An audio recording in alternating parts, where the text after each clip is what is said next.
ચલો જો આપણે આજે ચેપ્ટર નંબર 17 જે છે એની અંદર નીટમાં થોડાક એક્સ્ટ્રા પોઈન્ટ લખવાના છે.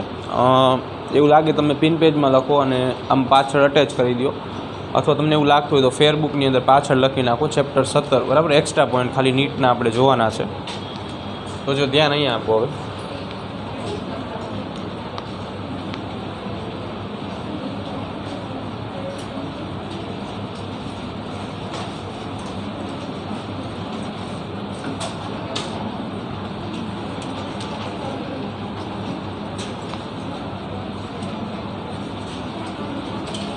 નીટ માટેના વધારાના મુદ્દા જે છે એ આપણે જોવાના છે. જો સૌથી પહેલાં એક વૈજ્ઞાનિકનું નામ આપણે જોશું, sir G.S. Carter. Sir G.S. Carter. બને તો આ બાજુના મુદ્દા જે છે ને એ સાથે સાથે લખતા જજો, બરાબર. કદાચ આપણે બોર્ડમાં થોડુંક ઓછું જગ્યા ઓછી રહે તો અહીંયા લખવા થાય, બરાબર. તો પિન પેજ કાઢી લ્યો, અથવા તો આમાં જગ્યા ઓછી હશે ફેરબુકમાં પાછળ લખી નાખો જો એવું લાગે ને તો. સૌથી પહેલાં સર G.S. કાર્ટર આ એક વૈજ્ઞાનિક છે. આમને ભલે રહી, વાંધો નહીં.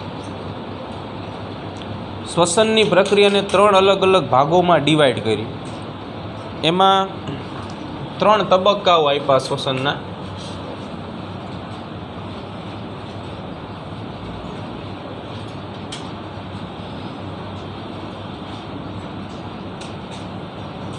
એમાં પહેલા નંબર ઉપર બાહ્ય શ્વસન, બીજા નંબર ઉપર અંતઃ અથવા તો આંતરિક શ્વસન, અને ત્રીજા નંબર ઉપર કોષીય શ્વસન.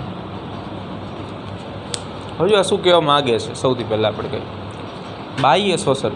વાતાવરણની અંદર જે ઓક્સિજન વાયુ છે એને આપણે શ્વાસની અંદર લઈ છે, એટલે બહારથી ઘટકને અંદર લઈ છે, એનો સમાવેશ બાહ્ય શ્વસનમાં થાય. હવે આ ઓક્સિજન અંદર લીધો, બરાબર. પછી શું થાય કે ઓક્સિજન જે છે એ શ્વસન તંત્રમાં વહન પામે, જેને આપણે શ્વસન માર્ગ કહીએ છીએ. તો એ દિશામાં આગળ જશે તો એ આંતરિક પ્રકારનું શ્વસન છે, આપણા શરીરની અંદર પ્રક્રિયા થાય છે. કોષીય શ્વસન. શ્વસન સપાટી પાસે આ ઓક્સિજન છે એટલે કોષોને મળે છે, કોષો આ ઓક્સિજન સ્વીકારે છે, બરાબર. તો એને કોષીય શ્વસન કહેવામાં આવે. તો 3 અલગ અલગ પ્રકારના શ્વસનની માહિતી સર G.S. કાર્ટર નામના વૈજ્ઞાનિક દ્વારા આપવામાં આવેલી હતી, બરાબર. બીજું, અમુક અલગ અલગ ટાઈપના આપણે શ્વસન લખવાના છે, જેમ કે ઝાલર શ્વસન,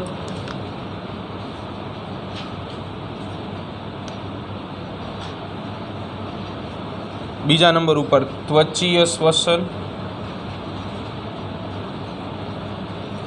ચોથા નંબર ઉપર ફુફ્ફુસીય શ્વસન,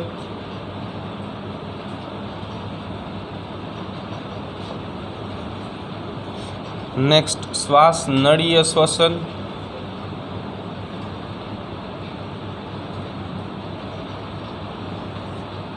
એના પછી મુખ કંઠ નાલીય શ્વસન, બરાબર. ચલો, ઝાલર શ્વસન, આ મુદ્દા ઉપર ધ્યાન આપીએ આપણે. તો ઝાલર દ્વારા થતા શ્વસનને અથવા ઝાલર વડે થતા શ્વસનને ઝાલર શ્વસન કહેવાય. અહીંયા તમે જુઓ ત્વચીય શબ્દ. ત્વચીયથી આપણે એવું સમજવાનું છે ત્વચા દ્વારા અથવા ત્વચા વડે થતું શ્વસન, બરાબર. ધીમે ધીમે આપણે ટાઈમ મળશે તમારે. પેલું ઝાલર વડે થતું શ્વસન, પછી ત્વચા વડે અથવા ત્વચા દ્વારા થતું શ્વસન, ફુફ્ફુસીય શ્વસન. તો આ શ્વસન જે છે એ ફેફસા દ્વારા અથવા ફેફસા વડે થાય, બરાબર. જે આપણામાં જોવા મળે ખાસ કરીને. ફુફ્ફુસીય શ્વસન કોના દ્વારા થાય? ફેફસા વડે થાય. શ્વાસ નળીય શ્વસન. તો આ જે શ્વસન છે એ શ્વાસ નળી વડે થાય. મુખ કંઠ નાલીય શ્વસન એટલે મુખ કંઠ નળી અથવા મુખ સાથે સંકળાયેલી નળી, કંઠનળી, એના દ્વારા જે શ્વસન થાય એને આપણે શું નામ આપશું? મુખ કંઠ નાલીય શ્વસન. બરાબર. તો શ્વસનના પ્રકારમાં ઝાલર દ્વારા થતું શ્વસન ઝાલર શ્વસન કહેવાય. ફેફસા દ્વારા ફુફ્ફુસીય, ત્વચા દ્વારા ત્વચીય, શ્વાસનળી દ્વારા શ્વાસનળીય અને મુખકંઠનળી દ્વારા મુખકંઠનાલીય. હવે આપણે આવું ભણી ગયા હતા સ્વર પેટી કે જે અવાજ ઉત્પન્ન કરવાનું કામ કરે. સ્વર પેટી જે છે એ બે પ્રકારની સ્વર નલિકા ધરાવે. બે પ્રકારની. એમાં પહેલા પ્રકારની સ્વર નલિકાને આપણે નામ આપશું કૂટ પ્રકારની સ્વર નલિકા. કૂટ. અને બીજાને આપણે નામ આપશું વાસ્તવિક. કૂટ સ્વર નલિકા જે છે એનું કામ શું છે? તો આ કૂટ સ્વર નલિકા વાસ્તવિક સ્વર નલિકાને ભેજ પૂરો પાડશે. વાસ્તવિક સ્વર નલિકાને ભેજ પૂરો પાડે. જ્યારે વાસ્તવિક સ્વર નલિકા જે છે એ અવાજ ઉત્પન્ન કરવાનું કામ કરે. બેના કાર્ય. તો સ્વર પેટીની અંદર બે પ્રકારની સ્વર નલિકા હોય. પહેલી હોય એને આપણે કૂટ કહી અને બીજી હોય એને વાસ્તવિક કહી. કૂટ સ્વર નલિકાનું કામ શું છે? તો કે જે વાસ્તવિક સ્વર નલિકા છે એને ભેજ પૂરો પાડશે અને વાસ્તવિક સ્વર નલિકા છે એનું મુખ્ય કામ શું છે? તો કે અવાજ ઉત્પન્ન કરશે. બરાબર. ચલો નેક્સ્ટ, શ્વાસનળી.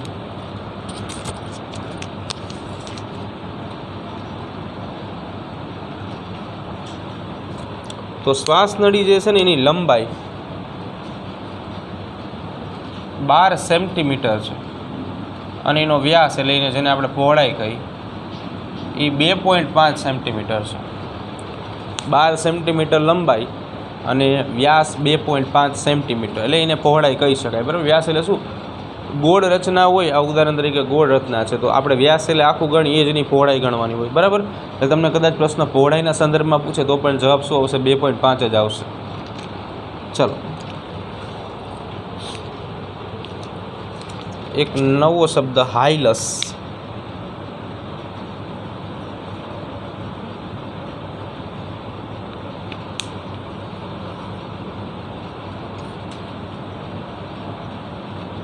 તો ફુફ્ફુસીય વાહિની, શ્વાસ વાહિનીઓ અને ચેતાઓ આ બધી રચના ફેફસામાં ફુફ્ફુસીય વાહિની, શ્વાસ વાહિનીઓ અને ચેતાઓ ફેફસામાં જે જગ્યાએથી પ્રવેશે છે અથવા તો જે જગ્યાએથી બહાર નીકળે છે એ રચનાને હાઇલસ કહેવામાં આવે. એટલે હાઇલસ શેમાં જોવા મળે? ફેફસામાં જોવા મળે. આ એક એવો માર્ગ છે જ્યાંથી ફુફ્ફુસીય વાહિની, શ્વાસ વાહિનીઓ કે ચેતાઓ કાં તો ફેફસામાં એન્ટર થાય, દાખલ થાય અથવા તો ફેફસામાંથી બહાર નીકળે. એટલે આ રચનાઓ ફેફસામાં જે માર્ગે પ્રવેશે છે કે જે માર્ગે બહાર નીકળે છે તે માર્ગને હાઇલસ તરીકે ઓળખવામાં આવે છે. બીજું, આ કદાચ આપણે શબ્દ રહ્યો ને એ એમસીક્યુમાં જોઈ લીધો હશે. બરાબર. પ્લ્યુરસી. પ્લ્યુરસી, અડધો લુ અને રસી. પ્લ્યુરસી શું છે? વધુ માત્રામાં ફુફ્ફુસીય પ્રવાહી ભરાવાથી જે રચના થાય છે તો જે અનિયમિતતા સર્જાય છે ને આપણે પ્લ્યુરસી કહેશું. બરાબર. વધુ પડતા ફુફ્ફુસીય પ્રવાહીના સ્ત્રાવથી, વધુ પડતા ફુફ્ફુસીય પ્રવાહીના સ્ત્રાવથી થતી અનિયમિતતા. તો વધુ પડતા ફુફ્ફુસીય પ્રવાહીના સ્ત્રાવથી જે કંઈ અનિયમિતતા સર્જાય છે એ પ્લ્યુરસી તરીકે ઓળખાશે. બરાબર. ચાલો, અહીંયા સુધી બધાને લખાઈ ગયું છે કે બાકી છે? કંઈ વાંધો નહીં, શાંતિથી લખો. બરાબર. તો સૌથી પહેલાં અહીંયા આપણે શું જોયું? Sir G.S. કાર્ટર વિશે વાત કરી. 3 તબક્કાઓ જોયા. શ્વસનના પ્રકારો જોયા 5, એમાં ઝાલર, ત્વચીય, ફુફ્ફુસીય, શ્વાસનળીય અને મુખકંઠનાલીય. બરાબર. તો સર GS કાર્ટરનું નામ યાદ રાખવાનું, શ્વસનના 5 પ્રકારો યાદ રાખવાના. સ્વર પેટીની અંદર 2 સ્વર નલિકાઓ હોય, એક કૂટ અને એક વાસ્તવિક. બરાબર. કૂટ નલિકા જે છે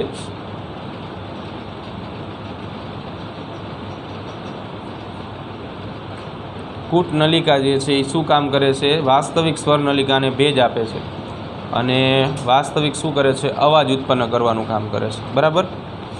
ચાલો થોડીક વાર લખવાનું બંધ કરી દો, અહીંયા ધ્યાન આપો. બરાબર. એવું લાગશે તો હમણાં જોઈ લો. ડિસ્પનિયા આગળની આ એક અનિયમિતતા છે. ડિસ્પનિયા ઘણી બુકમાં ડિસ્પિનિયા લખેલું હોય. તો પ્લ્યુરસી ના કારણે શ્વાસ ઉચ્છ્વાસમાં જે મુશ્કેલી સર્જાય છે એને આપણે ડિસ્પનિયા તરીકે ઓળખીએ છીએ. પ્લ્યુરસી જે આપણે જોયું એના કારણે જે અનિયમિતતા સર્જાય છે, એના કારણે શ્વાસ ઉચ્છ્વાસમાં જે તકલીફ કે મુશ્કેલી સર્જાય એને ડિસ્પનિયા કહેવામાં આવે. બરાબર. હવે ઉરોદર પટલ જેના વિશે આપણે ભણ્યા હતા, તો ઉરોદર પટલના કાર્યો જોઈએ.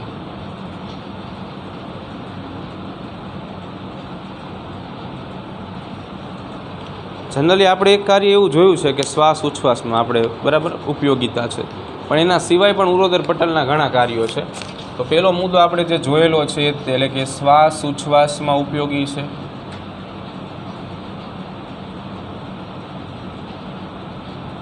બીજા નંબર ઉપર મળ ત્યાગ વખતે, એવી જ રીતે મૂત્ર ત્યાગ વખતે અને સાથે સાથે સંતતિના જન્મ સમયે, એટલે આ પ્રક્રિયાને કહેવાય બાળ પ્રસવની પ્રક્રિયા, ઇન શોર્ટમાં ડિલિવરી વખતે. આ બધામાં પણ ઉરોદર પટલ જે છે ઉપયોગી છે. યુપનિયા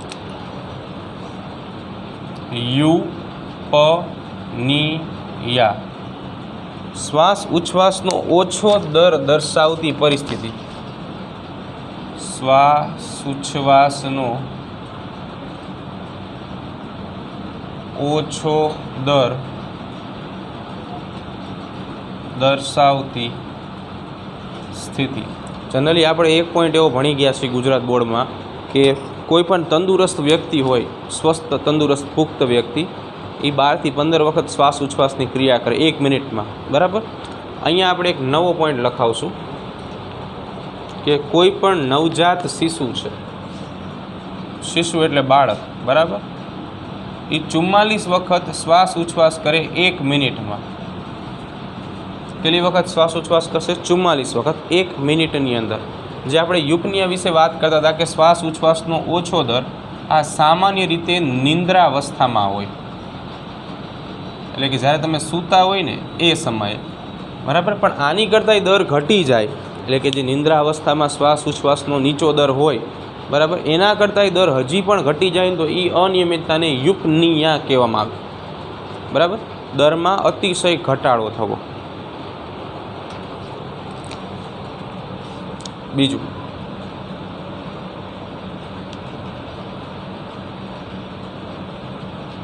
બ્રેડિપનિયા, એને બીજા શબ્દોમાં હાઇપોનિયા કહેવામાં આવે છે.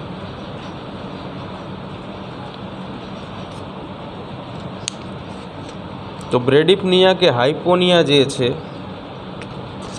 આ ધીરા શ્વાસ ઉચ્છ્વાસની ક્રિયા છે.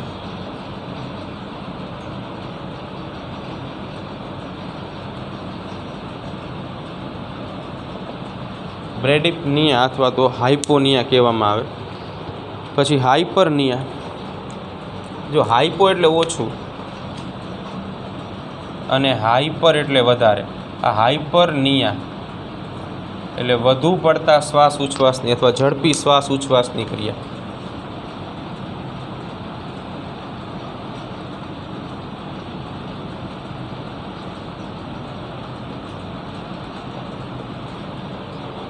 નેક્સ્ટ અપનિયા,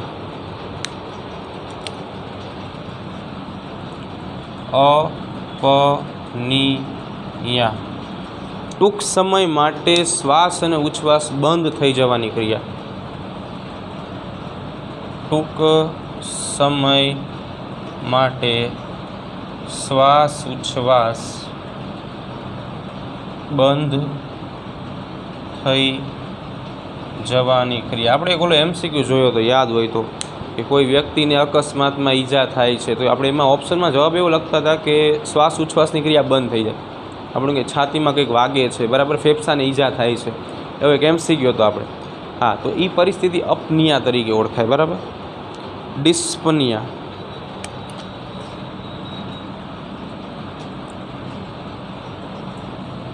આ પીડાયુક્ત શ્વાસ ઉચ્છ્વાસ, એટલે શ્વાસ ઉચ્છ્વાસ વખતે દુખાવો થાય, પીડાયુક્ત શ્વાસ ઉચ્છ્વાસ દર્શાવે. નેક્સ્ટ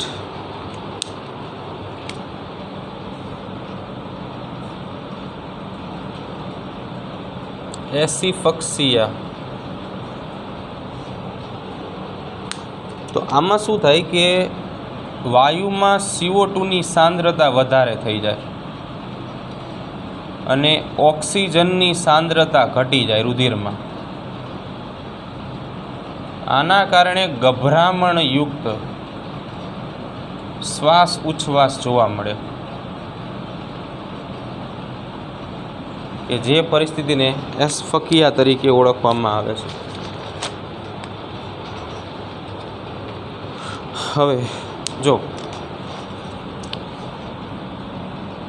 1 ગ્રામ હિમોગ્લોબિન 1.34 ml ઓક્સિજનનું વહન કરી શકે.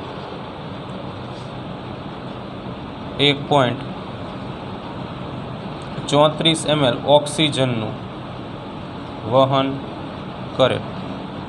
માનવની અંદર 100 ml રુધિરમાં 15 ગ્રામ હિમોગ્લોબિન હોય.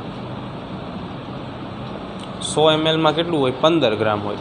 તો હવે આપણે એવું શોધવું હોય, પ્રશ્ન એવો પૂછાય કે 100 ml રુધિર દ્વારા ઓક્સિજનનો કેટલો જથ્થો વહન પામશે, બરાબર. તો એના માટે તમારે શું કરવું પડે? 15 ગ્રામ હિમોગ્લોબિન ગુણ્યા 1.34 ml. કેલ્સી કાઢો, ગણતરી કરો.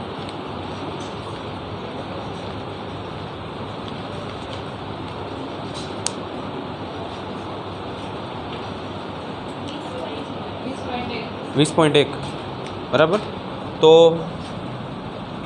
20.1 ml ઓક્સિજનનું વહન થશે 100 ml રુધિર વડે, બરાબર. નિયર ઇક્વલ ટુ 20 કહી શકાય, એટલે ઓપ્શન 20 આપ્યો હોય. અમુક સાહિત્યની અંદર આ જે છે ને એ એક આપણો સૈદ્ધાંતિક છે, એટલે આપણે ગણતરીથી લાવ્યા છીએ, પણ પ્રેક્ટિકલી બેઝ ઉપર વિચારીએ ને તો આનો આન્સર જે રહ્યો ને એ 19.4 ml આવે છે પર મિનિટ. પણ એ રીતે કાઉન્સમાં લખજો. પ્રેક્ટિકલી મૂલ્ય શું છે? 19.4 ml. ચલો હવે આગળ જઈએ, બીજી અનિયમિતતા જોઈએ.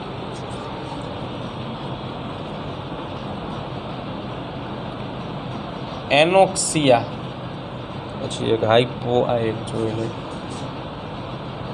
હાઇપોકેપનિયા, હાઇપરકેપનિયા.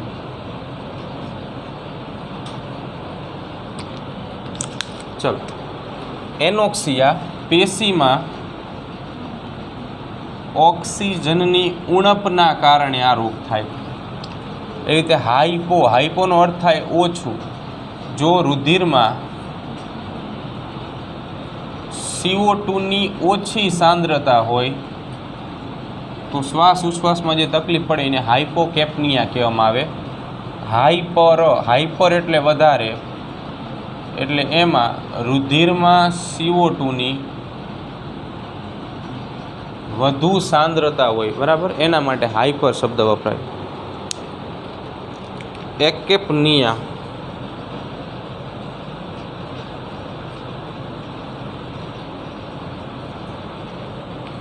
તો બહુ ઓછા CO2ના કારણે રુધિરમાં ઓછા CO2ના કારણે શ્વાસ ઉચ્છ્વાસમાં થતી અસર.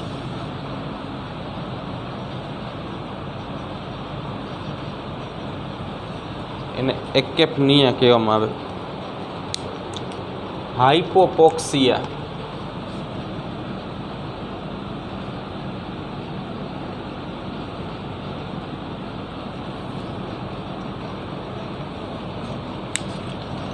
તો પેશીમાં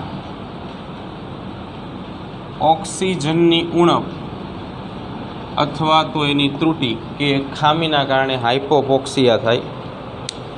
એનેમિક હાઇપોપોક્સિયા,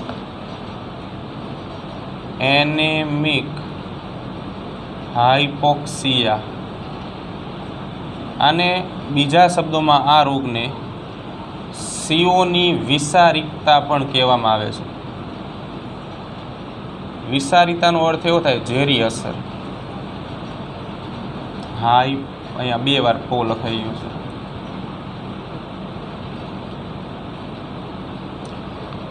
આમાં શું છે? CO એટલે કાર્બન મોનોક્સાઇડ, બરાબર. તો CO એ હિમોગ્લોબિન સાથે જોડાઈને જે આડઅસર ફેલાવે છે તે અનિયમિતતાને એનેમિક હાઇપોક્સિયા કહેવામાં આવે છે. CO કાર્બન મોનોક્સાઇડ જે છે ને એ ઝડપથી હિમોગ્લોબિન સાથે જોડાઈ શકે છે, બરાબર. રાઇનાઇટિસ છેલ્લું, રાઇનાઇટિસ નાસિકા માર્ગની અંદર જે સોજો આવે છે, નાસિકા માર્ગમાં આવતો સોજો રાઇનાઇટિસ તરીકે ઓળખાય, બરાબર. ચલો, ઓક્સિજન વિયોજન વક્ર આપણે જોયો હતો, એના પર અસર કરતા પરિબળો જોઈ લે.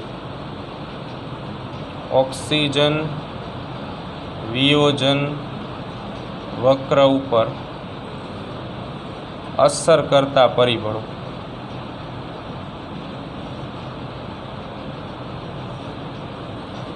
ચલો, એમાં આપણે પહેલાં PO2 જોવાનું છે,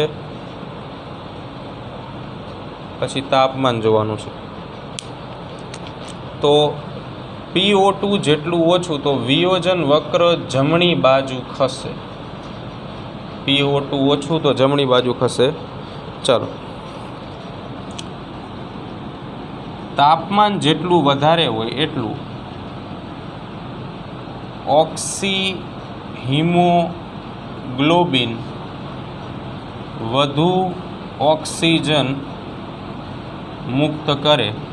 આથી ટેમ્પરેચર વધુ હોવાથી વક્ર જમણી બાજુ ખસે, બરાબર. pH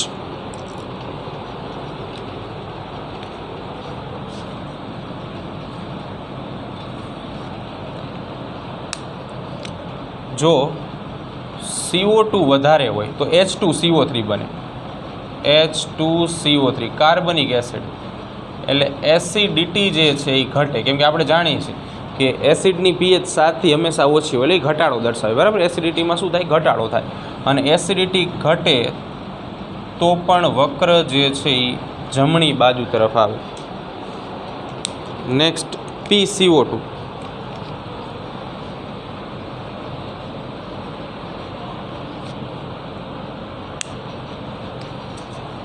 તો જો CO2નું પ્રમાણ ઘટે, બરાબર, તો પણ એ જમણી બાજુ આવશે, કારણ કે ઓક્સિજનનું પ્રમાણ જે છે, બરાબર, એની સાથે સંલગ્ન છે.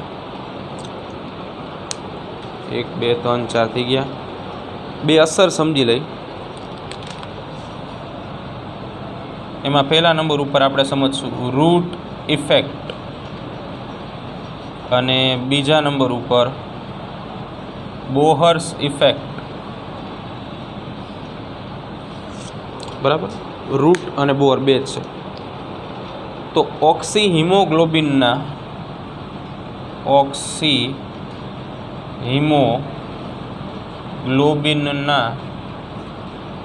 વિખંડન ઉપર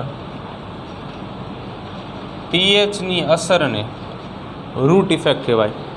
ઓક્સીહિમોગ્લોબિનના વિખંડન ઉપર પીએચની અસરને શું કહેશું આપણે? રૂટ ઇફેક્ટ કહેશું. Bohr effect. ઓક્સીહિમોગ્લોબિનના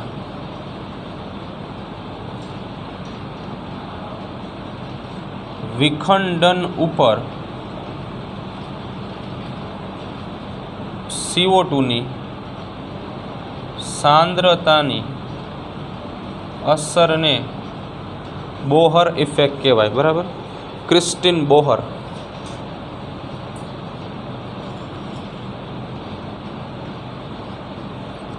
(1855 થી 1911 સુધીનો સમયગાળો હતો. બરાબર. એને શોધ કરી. ક્લોરાઇડ સ્થળાંતરણ આપણે જોવાનું છે. બરાબર. નાનો એવો પોઈન્ટ છે, જોઈ લઈએ આપણે. જો ક્લોરાઇડ સ્થળાંતરણ અને પ્રતિસ્થળાંતરણ, ક્લોરાઇડ શિફ્ટ કહેવાય આખા ટોપિકને.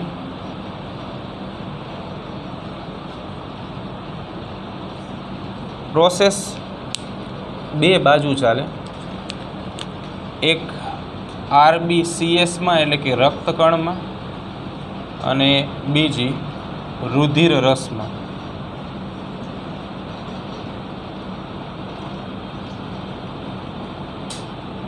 હવે સૌથી પહેલાં શું છે કે રક્તકણની અંદર H+HB HHB બનાવે. આની પ્રોસેસ જે છે, રક્તકણમાં કાર્બનિક એનહાઇડ્રેસ આવેલો હોય એટલે H2O અને CO2 ને ભેગા થઈને H2CO3 બનાવવા દે. એવી જ રીતે અહીંયા H+HB સાથે જોડાઈને એક સંયોજન બનાવે, HHB કહેવાય. એટલે K+ અને HB જોડાઈને KHB બનાવે. આ બંને વચ્ચે પ્રક્રિયા થાય એટલે કે K+ અને HCO3, આમાંથી બે ઘટકો છૂટા પડે, H+ અને HCO3. H+HB સાથે જોડાય. પહેલાં આપણે એ સમીકરણ લખી નાખી. તો અહીંયાથી આ HB જે છે એ આના H+ સાથે જોડાઈને HHB બનાવે, અને હિમોગ્લોબિનિક એસિડ કહેવાય. અને બાકી વધેલો K+ અને HCO3- એટલે કે બાયકાર્બોનેટ આયન KHCO3 બનાવે, જેને પોટેશિયમ બાયકાર્બોનેટ કહેવાય. આટલું રક્તકણની અંદર થાય. આ રક્તકણની સપાટી છે. રક્તકણની સપાટી ઋણ આયન માટે પ્રવેશશીલ હોય એટલે ઋણ આયન ટ્રાન્સફર થઈ શકે. એટલે આની અંદર આપણી પાસે અત્યારે KHCO3 બન્યો. KHCO3 અમુક સમય બાદ વિયોજન પામે. વિયોજનનો અર્થ એવો થાય છૂટો પડી જાય, એમાંથી K+ અને HCO3- બને. તો આ HCO3- કે જે ઋણ આયન છે, આ ઋણ આયન રક્તકણમાંથી રુધિર રસમાં ટ્રાન્સફર થાય. હવે અહીંયા એ સમયે રુધિર રસમાં NaCl હોય, એનું પણ વિયોજન થાય એટલે એની અંદર રહેલા Na+ અને Cl- જે છે એ છૂટા પડે. આ HCO3- અને અહીંયાથી આ જે Clનો ઘટક છે એ Clનો ઘટક અહીંયાથી અહીંયા આવે. આને ક્લોરાઇડ સ્થળાંતરણ કહેવાય. હવે શું થાય છે કે આ K+ અને Cl બે ભેગા મળીને અહીંયા KCl બનાવે, અને એવી રીતે આ Na+ અને HCO3 બે ભેગા થઈને NaHCO3 બનાવે. અહીંયા સુધીની પ્રોસેસ જે છે એને ક્લોરાઇડ સ્થળાંતરણ કહેવામાં આવે. બરાબર. હવે શું થાય છે કે આ સમય દરમિયાન KCl ફરી પાછું વિઘટિત થઈને K+ અને Cl- બનાવે. સામે NaHCO3, એમાંથી Na+ અને HCO3 છૂટા પડી જાય, ફરી પાછું ટ્રાન્સફર થાય. અહીંયાથી Cl, અહીંયાથી બાયકાર્બોનેટ, Cl આ બાજુ આવશે અને બાયકાર્બોનેટ અહીંયા આવશે. આ Cl- આ બાયકાર્બોનેટ આયન K પ્લસ જોડાઈને KHCO3 બનાવે, Na પ્લસ જોડાઈને NaCl બનાવે. આ સમય દરમિયાન એ રક્તકણમાં HbO2 બન્યું હોય, એમાંથી Hb અને O2 છૂટું પડે, આ પેશીઓ સુધી પહોંચે ઓક્સિજન. બરાબર. તો અહીંયા સુધી સ્થળાંતરણ હતું. આ નીચેનો ભાગ જે છે એને પ્રતિ સ્થળાંતરણ કહેવાય.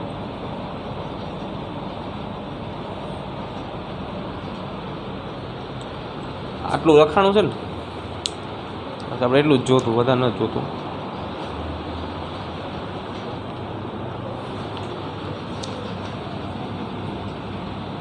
જો ખાલી આપણે બે મુદ્દા સમજવાના છે, નાના નાના મુદ્દા છે. એક ડેડ સ્પેસ વોલ્યુમ સમજશું,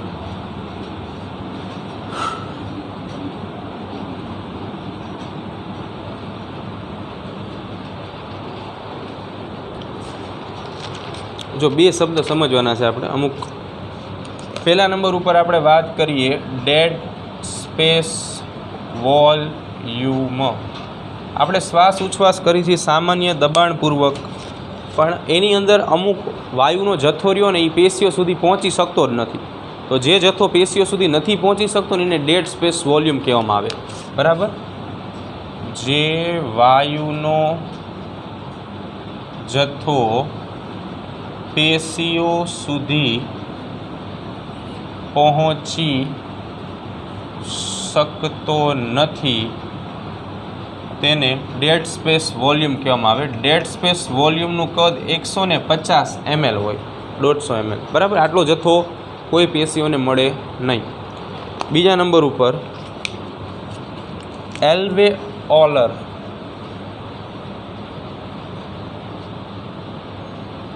વેન્ટિલેશન, આને મિનિટ વોલ્યુમ અથવા તો મિનિટ વોલ્યુમ પણ કહેવામાં આવે છે. આ જે છે એ વાયુ કોષ્ઠો